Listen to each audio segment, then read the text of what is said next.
పొద్దున్నే 5:30 కల్లా తెల్లారిపోయింది. కొత్తగా విత్తనాలు వేసాము. తోటకూరకి, గోంగూరకి, మధ్యలో బీరకాయ, అరటి చెట్టు. ఈ బీరకాయ చెట్టు సరిగ్గా ఎదగట్లేదు, అందుకని మళ్ళీ కొత్త విత్తనాలు వేసాం. సొరకాయలు బాగా పెరుగుతున్నాయి. కొంచెం మాన్యూర్ తెచ్చి వేసాం. కాస్త బలం వస్తే కాయ సైజు పెరుగుద్ది. అవన్నీ పచ్చిమిరపకాయలు, ఇవి మొత్తం టమాటాలు. ఈసారి చాలా టమాటాలు వచ్చినాయి. స్టిల్ ఇంకా పెరుగుతున్నాయి.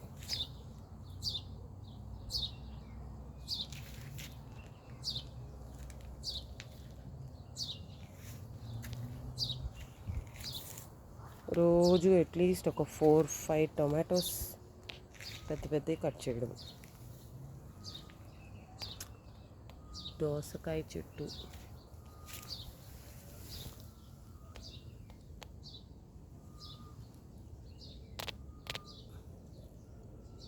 ఇప్పుడే కాయలు కూడా పెరుగుతున్నాయి. దోసకాయ చెట్టు,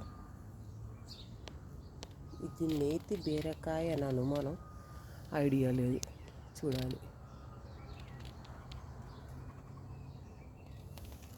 వంకాయ చెట్టు,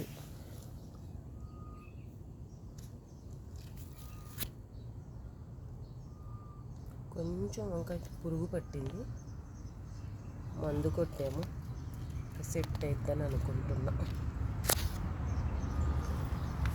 ఇవన్నీ పచ్చిమిరపకాయ చెట్లు. అక్కడొక టమాటా చెట్టు.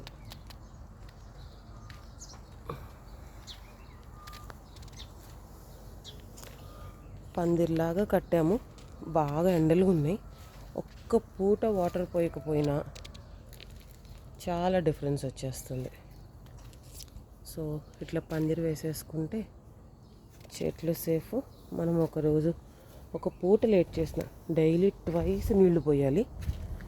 ఒకసారి పోయకపోయినా తేడా వచ్చేస్తుంది.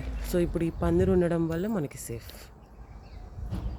ఇంట్లో పాత దుప్పట్లు, మ్యాట్స్ అన్నీ కలిపి కుట్టించేసి ఒక పెద్ద పందిరిలాగా వేసేసాం. అక్కడ బొబ్బస్కాయ చెట్లు వేసాం. మళ్ళీ చూడాలి ఈసారి ఎలా వస్తాయో.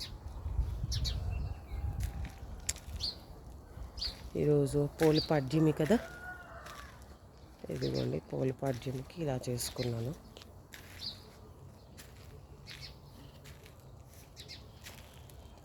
పొద్దున్నే అయిపోయింది పూజ.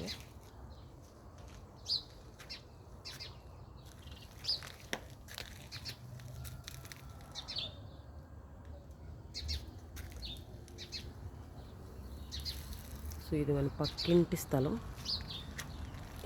ఇది మన సైడ్. సో ఇట్లాగ పందిరి వేయడం వల్ల మన చెట్లు సేఫ్.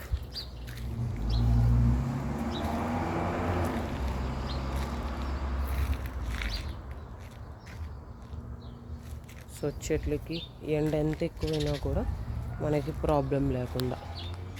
ఇక్కడ ఎండలు ఎంత ఘోరంగా ఉంటాయో చలి అంతే ఘోరంగా ఉంటుంది. నార్మల్ క్లైమేట్ చాలా తక్కువ. ఈ ఇయర్లో ఒక 4-5 months ఎండగా ఉంటుంది, 4-5 months చలిగా ఉంటుంది. 1 or 2 months కొంచెం విండీగా ఎక్కువ గాళ్ళు కొట్టి అట్లా ఉంటుంది. సో ఇది గార్డెన్. పోయినసారి చేసిన వీడియోకి తర్వాత మళ్ళీ ఇంత డిఫరెన్స్.